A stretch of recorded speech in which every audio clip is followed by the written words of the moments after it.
My wife texted, "Check the baby monitor. That's not our nanny. I don't know who that woman is holding our daughter." I rushed home, but the truth waiting inside was even worse. My hand froze on my office door handle at 5:47 p.m. on a Thursday evening. The text message lighting up my phone screen in a way that made my vision blur. I read it again, then a third time. The words didn't make sense. Of course, it was our nanny, Kelsey Thompson, the 26-year-old early childhood education major we'd hired 3 months ago after interviewing 12 candidates and running an extensive background check. My wife, Amber, was probably just tired, probably seeing things wrong on the grainy baby monitor feed, but my hand was already pulling up the app on my phone, opening the live view from the camera in our daughter's nursery. The woman on the screen was not Kelsey Thompson. She was older, maybe in her 40s, with dark hair instead of Kelsey's blonde. She was wearing Kelsey's favorite blue cardigan that she kept in our coat closet, but the face was completely different, and she was holding our 7-month-old daughter, Lily, rocking her gently while looking down at her with an expression I couldn't quite read from the camera angle. My stomach dropped so fast, I thought I might vomit right there in my office. I'm Carter Westfield, and I'd been working as a senior project manager at a tech consulting firm for 8 years when my daughter was born. Amber and I had waited until we were 32 to have kids, wanting to be financially stable and emotionally ready. We lived in a 3-bedroom house in the suburbs, had good jobs, and thought we'd done everything right. We'd been meticulous about finding childcare for Lily when Amber went back to work after maternity leave. The process had taken 6 weeks of interviews, reference checks, and trial days. Kelsey had been perfect, experienced, certified in infant CPR, with glowing references from 3 previous families. We'd even paid for an upgraded background check that went back 10 years. Kelsey had started watching Lily 3 months ago, Monday through Friday, 8:00 a.m. to 6:00 p.m. She'd been wonderful. Lily loved her. She'd send us updates throughout the day with photos and videos. She kept detailed feeding and nap logs. She'd even helped us sleep train Lily using gentle methods that actually worked. In 3 months, there had never been a single concern until now, until this exact moment when I was looking at a complete stranger holding my daughter in our home. I called Amber immediately, my hands shaking so badly, I almost dropped the phone. She answered on the first ring. "Carter, I've been watching for the past 10 minutes. I don't know who that woman is. She's not Kelsey. She walked into the frame 20 minutes ago and picked up Lily like she owned the place. I thought maybe Kelsey had a friend over or something. But then I zoomed in, and that's not Kelsey's face. That's someone else entirely. Where are you?" I asked, already grabbing my keys and laptop bag. "I'm in the car about 15 minutes from home. I left the office the second I saw her. Carter, what do we do? Do we call the police?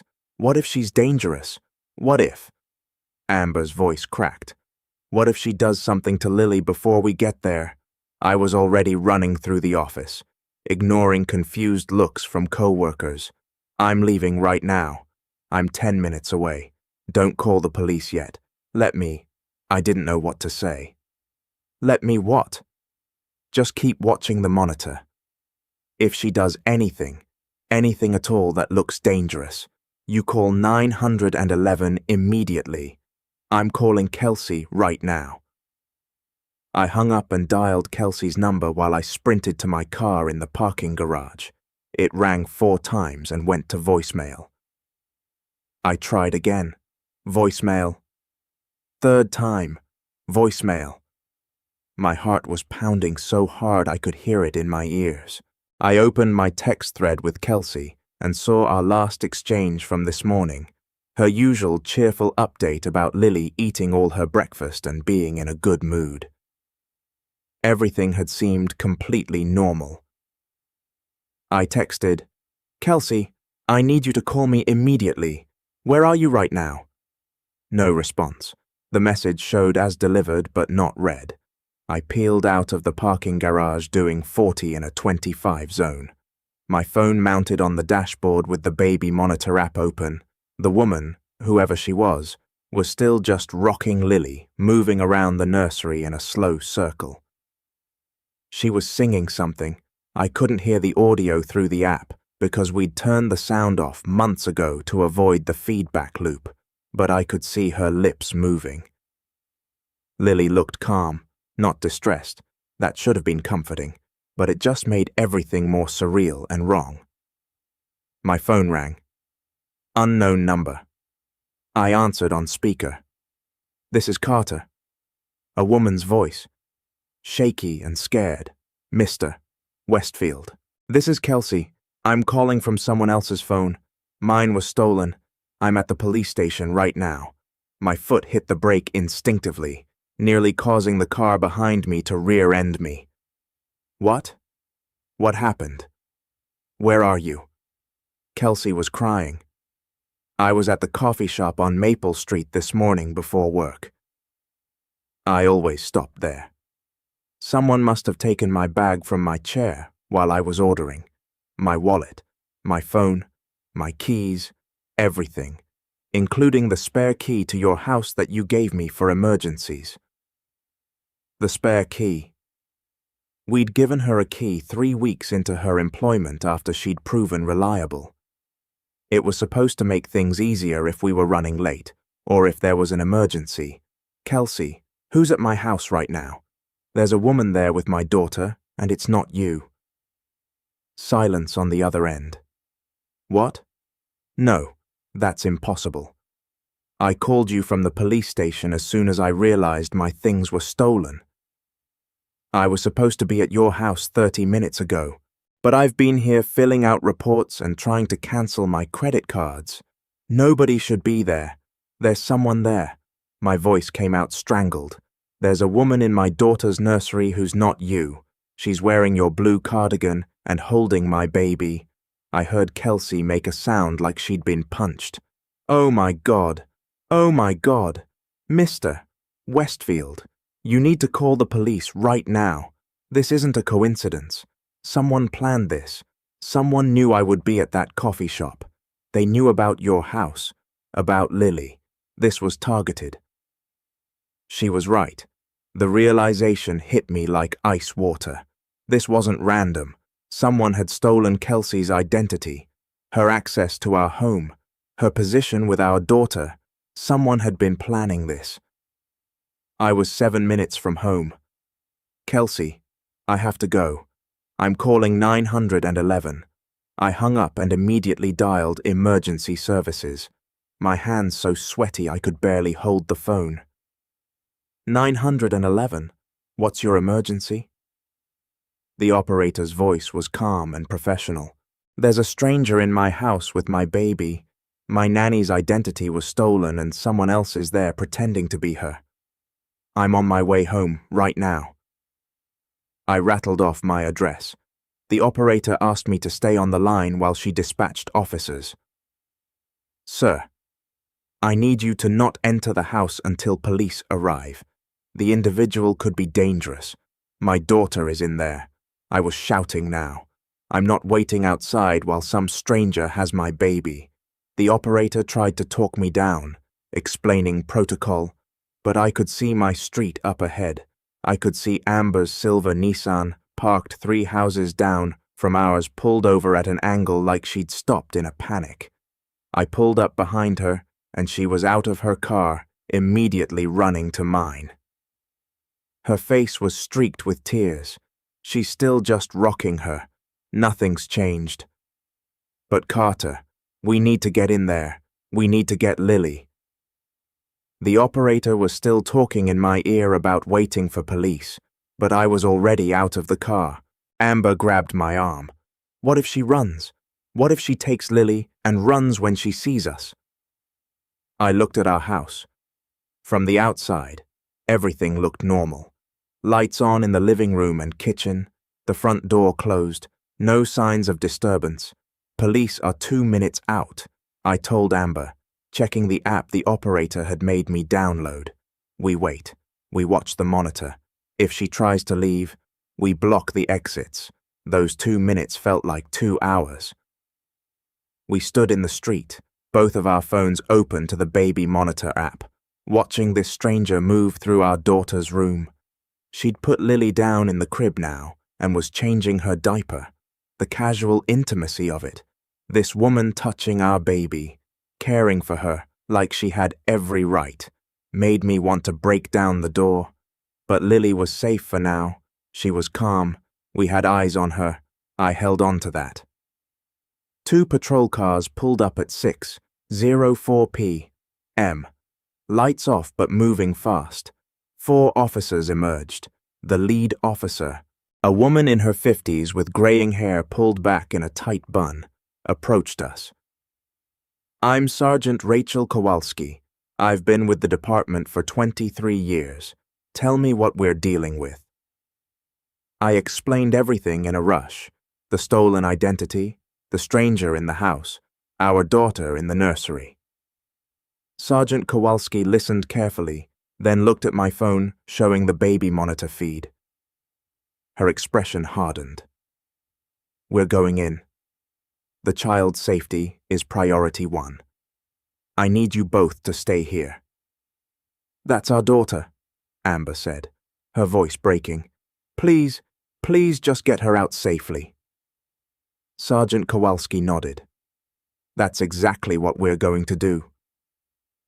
She signaled to the other officers, and they moved toward the house in formation. 2 went around back. Sergeant Kowalski and the 4th officer approached the front door. I watched it happen in surreal split screen. The real-time view of officers approaching our porch and the baby monitor feed showing the woman in the nursery, still oblivious, now folding Lily's laundry. Sergeant Kowalski knocked, hard official knocks that echoed down the street. On the baby monitor, the woman's head snapped up. She froze. Then she looked directly at the camera. For the first time, I got a clear view of her face.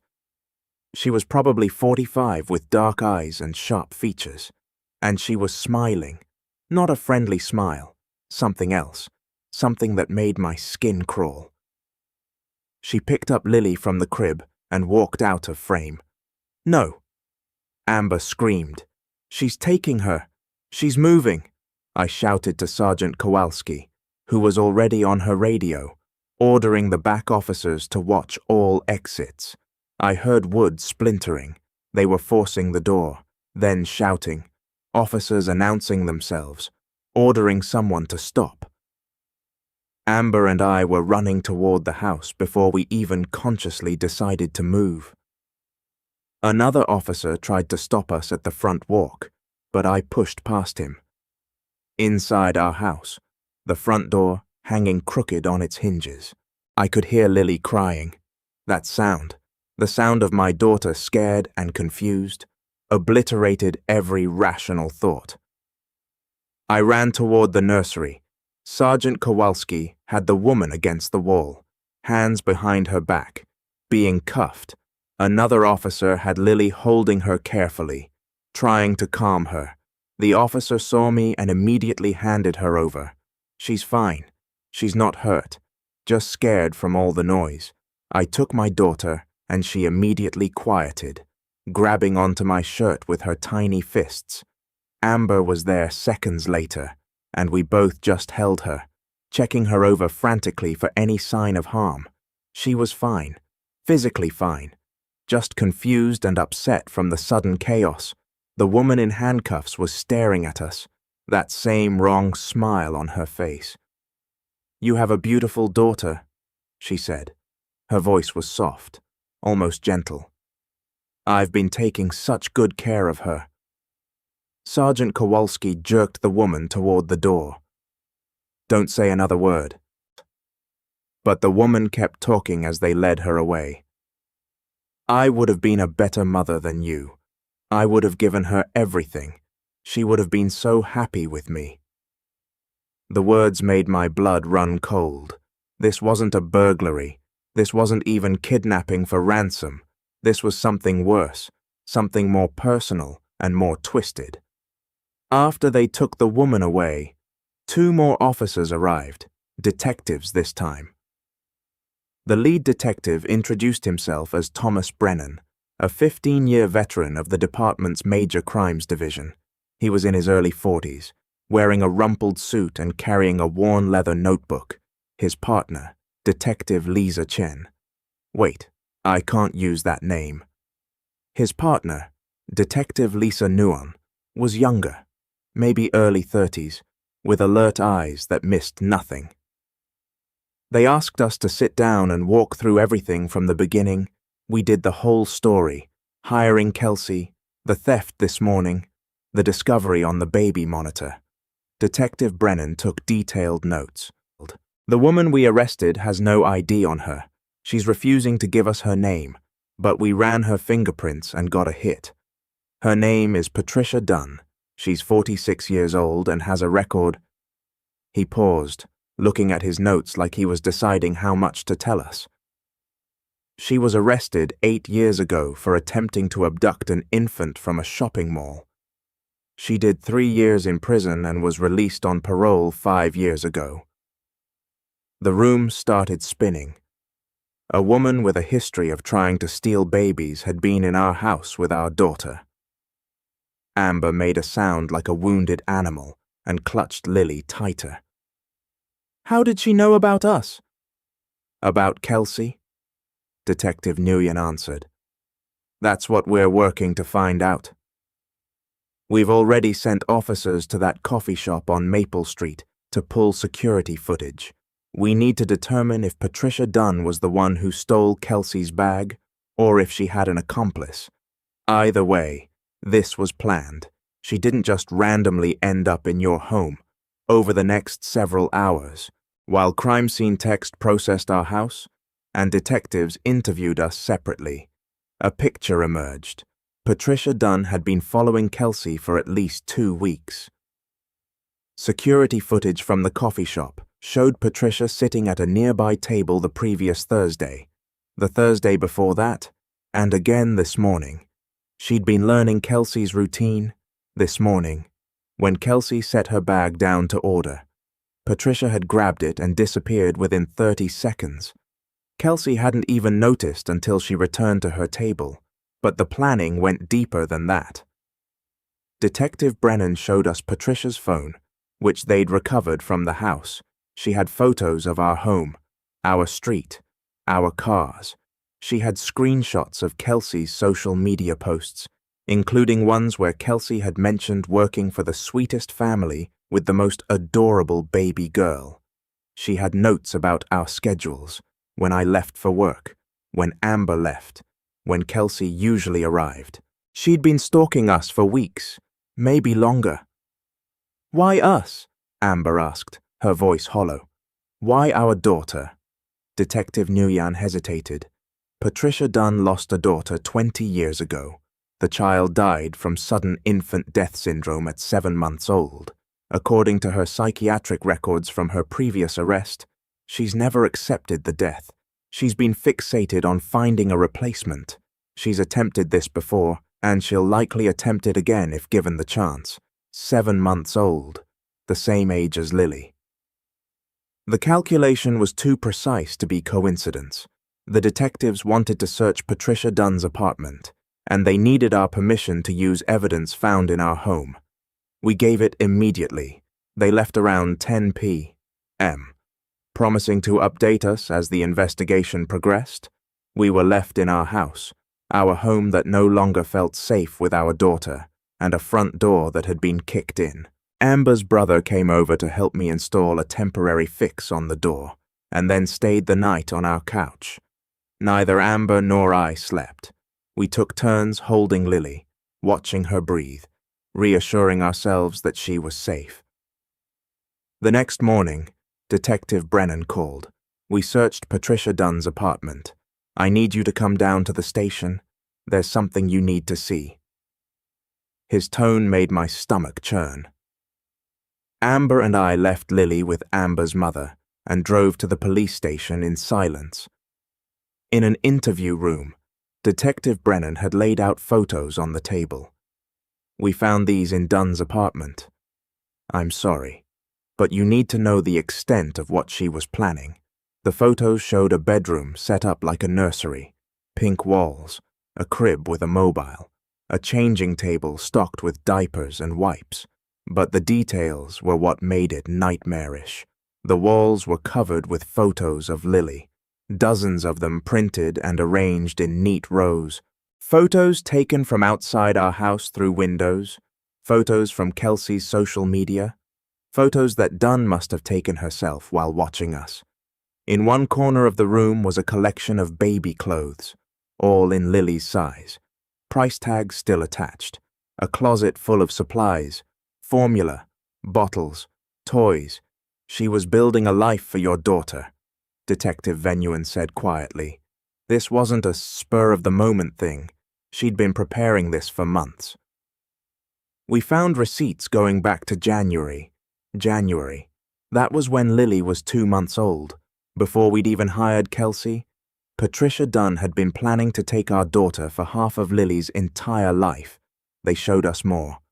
A fake birth certificate with Patricia's name as mother and Lily's birth date, forged medical records, a social security card application in process. She was going to disappear with your daughter and create a completely new identity for her. Detective Brennan explained. We found bus tickets to Phoenix. Arizona dated for tomorrow. She had everything ready. If you hadn't checked that baby monitor when you did, if your wife hadn't noticed something was wrong, Dunn would have left your house at the normal time, and you would have come home to find your daughter missing. The realization of how close we'd come to losing Lily forever made me physically ill. I had to leave the interview room and throw up in the bathroom down the hall. When I came back, Amber was crying silently, her hands pressed against her mouth. Detective Nguyen had a hand on her shoulder. We're building an airtight case. She's being charged with attempted kidnapping, burglary, identity theft, and stalking. Her parole will be revoked for the previous conviction. She's not going to see the outside of a prison cell for a very long time. But that wasn't enough. Not for me. What about prevention? What's stopping her from doing this again when she eventually gets out?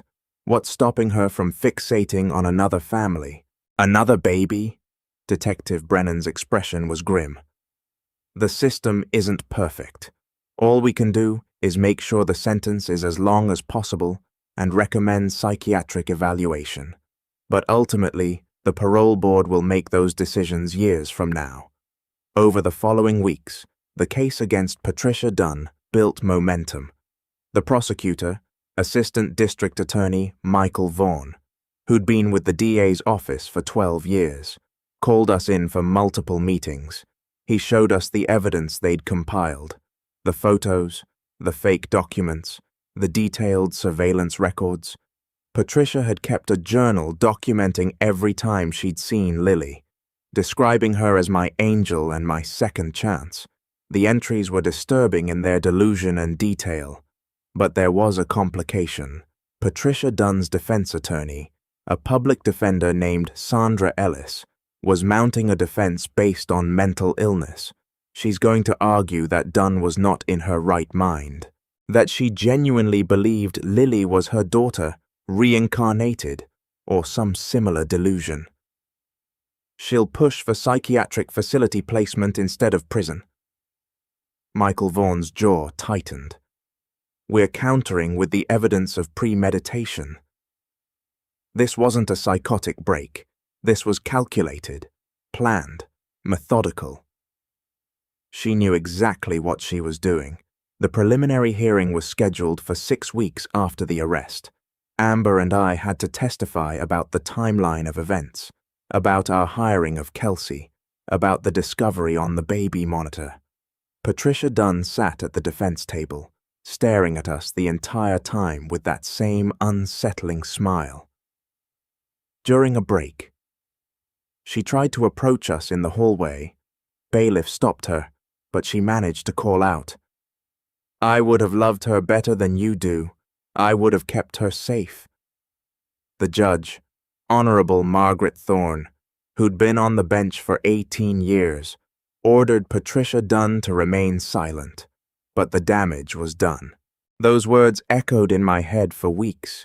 The idea that this woman genuinely believed she could offer Lily something better, something we were failing to provide, was more disturbing than if she'd just been a random kidnapper looking for ransom. The trial was scheduled for 4 months out. In the meantime, we had to figure out how to move forward with our lives.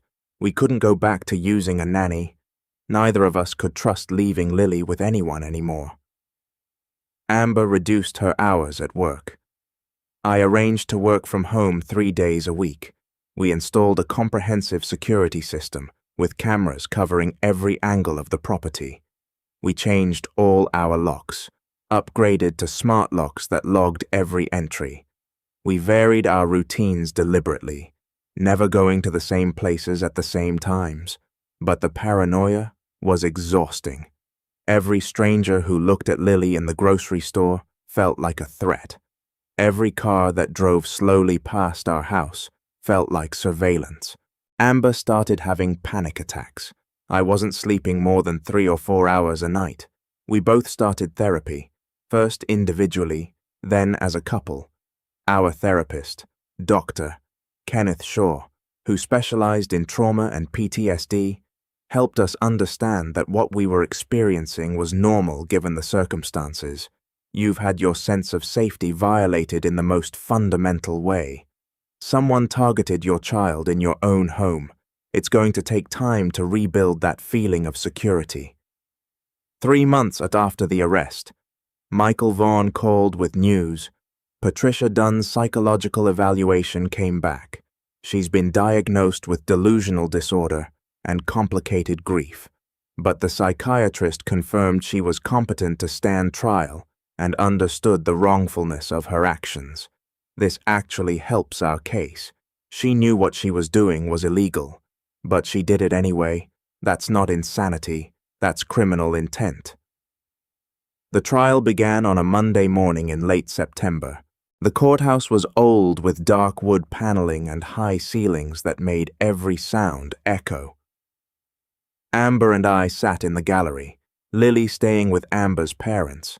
We decided not to bring her anywhere near the courthouse, not wanting her to be anywhere near Patricia Dunn ever again. The prosecution presented their case methodically. The surveillance photos, the forged documents, Patricia's journal with its disturbing entries. Kelsey testified about the theft of her belongings and her established routine that Patricia had clearly studied. The officers who'd responded testified about finding Patricia in her home, holding Lily. The defense tried to paint Patricia as a tragic figure, broken by loss and mental illness. Sandra Ellis called psychiatric experts who explained Patricia's grief and delusion, but on cross-examination, Michael Vaughn got each expert to admit that Patricia had understood her actions were illegal. She'd hidden her planning. She'd used deception.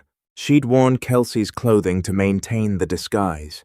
These were not the actions of someone in a complete psychotic break. The most damning evidence came from Patricia's computer. Digital forensics had recovered deleted files showing extensive research into child abduction cases, specifically ones where the abductor had successfully hidden the child's identity. She'd studied failures and successes. She'd planned meticulously to avoid the mistakes other abductors had made. This destroyed the insanity defense completely. On the 4th day of trial, the prosecution rested. The defense called only 2 witnesses, psychiatric experts. The closing arguments happened the next day. Michael Vaughn spoke for 45 minutes, walking the jury through every piece of evidence showing premeditation and intent. This was not a crime of passion or mental break. This was a calculated attempt to steal a child and disappear. The defendant spent months planning, preparing, stalking this family. She knew exactly what she was doing, and she would have succeeded if not for a mother's intuition that something was wrong. Sandra Ellis argued for 30 minutes about mental illness and grief, and the tragedy of losing a child, but her argument rang hollow against the mountain of evidence. The jury deliberated for less than 3 hours, guilty on all counts: attempted kidnapping, burglary, identity theft, stalking, and violation of parole. Patricia Dunn showed no reaction as the verdict was read. She just sat there, still wearing that slight smile. Sentencing was scheduled for 3 weeks later. Amber and I were given the opportunity to deliver victim impact statements. I spent days writing mine, trying to articulate the violation we'd felt, the ongoing trauma, the way our lives had been fundamentally altered. When the day came, I stood at the podium in the courtroom and read, "Patricia Dunn tried to steal not just our daughter, but our future. Every milestone Lily reaches, every first word and the first step and first day of school. We'll remember how close we came to missing all of it. She didn't just target our family, she targeted our trust in humanity, in safety, in the basic assumption that our home is a sanctuary. That damage can't be measured or repaired." Amber's statement was shorter, but more emotional. She talked about the nightmares, the panic attacks, the fear that had become our constant companion. "I can't even take my daughter to the park without scanning every face, wondering if the next Patricia Dunn is watching us. She didn't just try to take my baby, she took my peace of mind, and I don't know if I'll ever get it back." Judge Thorne listened to both statements carefully, then she addressed Patricia Dunn directly. "You showed a disturbing level of premeditation and deception. You stalked a family for months. You targeted an infant with the specific intent to steal her and disappear. While I acknowledge your mental health struggles, I also note that you were fully capable of planning and executing this crime. The protection of society, particularly the most vulnerable among us, requires the harshest possible sentence." She sentenced Patricia to 25 years in prison with no possibility of parole for 15 years. As the Biffs led Patricia away, she turned one last time to look at us. "I would have been a good mother," she said, just that. Then she was gone. The closure should have felt satisfying, but instead I just felt empty. The woman who tried to steal my daughter was going to prison for a long time, but the damage she'd done to our family couldn't be undone by a sentence. In the months following the trial, we slowly started to rebuild. The therapy helped. We joined a support group for parents of attempted abduction victims and found community with other families who understood the specific trauma we'd experienced. We celebrated Lily's first birthday with intense gratitude and lingering anxiety. Every milestone felt both precious and fragile, colored by the knowledge of how easily it all could have been taken away. Kelsey stayed in touch with us throughout the trial, feeling tremendous guilt. Even though we repeatedly told her none of this was her fault, she eventually moved to another city, unable to shake the trauma of having her identity stolen and used in such a horrible way. We understood. Sometimes starting over somewhere new was the only way to move forward. A year after Patricia's conviction, we received a letter from her prison counselor. Patricia wanted to apologize directly to us. The counselor explained that she'd been in intensive therapy and had come to understand the harm she'd caused. She wanted to express remorse. We declined. Some apologies don't deserve to be heard, and we didn't owe Patricia Dunn our forgiveness or our time. She'd stolen enough from us. Lily is 3 years old now. She has no memory of that day, no trauma from being held by a stranger who wanted to make her disappear. That's a gift. The gift of childhood amnesia, protecting her from something her young mind couldn't process. But Amber and I remember. We'll always remember. The security cameras are still active. Our routines are still varied. We're still more cautious than most parents, more aware of threats that statistically probably won't materialize, but we've also learned to find joy again. Lily's laugh can still cut through the anxiety and remind us why we fought so hard to protect her. Every ordinary day, breakfast together, walks to the park, bedtime stories, feels a little more precious because we know how easily it could have been lost. Patricia Dunn tried to steal our daughter, but she didn't succeed. She tried to steal our future, but we're still here building it one day at a time. The trial made local news and then faded from headlines. Most people who read about it probably forgot the details within a week. But for us, it's permanent. It's the dividing line in our lives before that Thursday evening and after, before we knew that someone could plan for months to steal our child. After we learned that monsters don't always look like monsters. They sometimes look like middle-aged women with gentle voices who would tell you they're doing it out of love 3 years later. I still think about that text message from Amber. Check the baby monitor. That's not our nanny. I don't know who that woman is holding our daughter. 13 words that changed everything. 13 words that meant the difference between Lily sleeping in her crib upstairs right now and us spending the rest of our lives searching for a daughter we'd never see again. I think about how easily Amber could have ignored her instinct, dismissed the feeling that something was wrong, assumed she was just tired or paranoid. That's the thing that haunts me most, not what happened, but how close we came to losing everything because of the thinnest margin of luck and timing. If Amber had checked the monitor 5 minutes later, Patricia might have already left. If Amber had convinced herself she was seeing things wrong, we'd have come home to an empty house. If Kelsey's bag hadn't been stolen in a way that made her immediately go to the police and call us, we might have assumed Kelsey had our daughter and wouldn't have realized the truth for hours. All those tiny moments of chance and choice aligned to save Lily. That's not justice. That's just luck. Justice came later in courtrooms and sentences, and the knowledge that Patricia Dunn wouldn't hurt another family for at least 15 years. But luck came first in a mother's instinct and a text message sent at exactly the right time.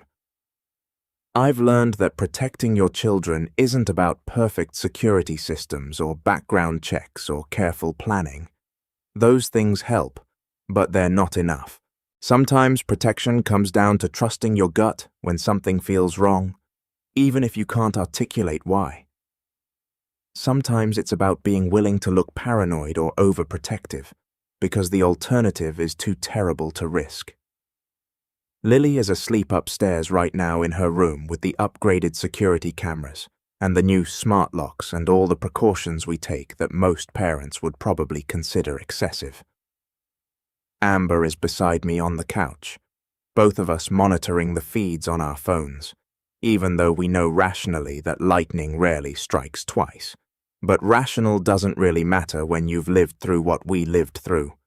Rational is a luxury for people who haven't watched a stranger hold their child on a baby monitor and realize their entire world was about to end. So, we stay vigilant, we stay grateful, and every night at bedtime. I still check that monitor one more time before I can even think about sleeping, not because I expect to see something wrong, but because that 13-word text message taught me that the worst thing you can imagine can happen in the time it takes to grab your keys and head home from work. The woman who tried to take my daughter is in prison. She can't hurt us anymore, but the knowledge that someone could want to, could plan to, could come so close to succeeding, that stays with you. That changes how you see the world forever. And maybe that's the real price of what Patricia Dunn did. Not just the months of therapy and the security systems and the lifestyle changes, but the permanent loss of innocence, The death of the assumption that your family is safe simply because you love them and care for them and do everything right. She taught us that love isn't enough, that doing everything right isn't enough, that sometimes the only thing standing between you and absolute devastation is a mother's instinct and a text message sent at exactly the right moment. Lily is safe now. That's what matters. But the question, what if, never really goes away. What if Amber hadn't checked? What if I'd been in a meeting?